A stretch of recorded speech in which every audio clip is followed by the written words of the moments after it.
How to fix WhatsApp connecting problem on Android phone. Hello guys, in today's video I'm gonna show you how to fix WhatsApp connecting problem easy and quick on Android phone. First go to settings and then scroll down and now click apps and then apps again, and here type here WhatsApp.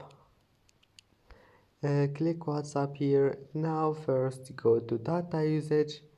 Enable all of those here. Maybe mobile data, you will find it like that, enable it, or background data also enable it, and then go back, go to storage, clear cache, and then go to permissions, enable all of those permissions here, click on it and click allow, and then contacts and allow, and that's it.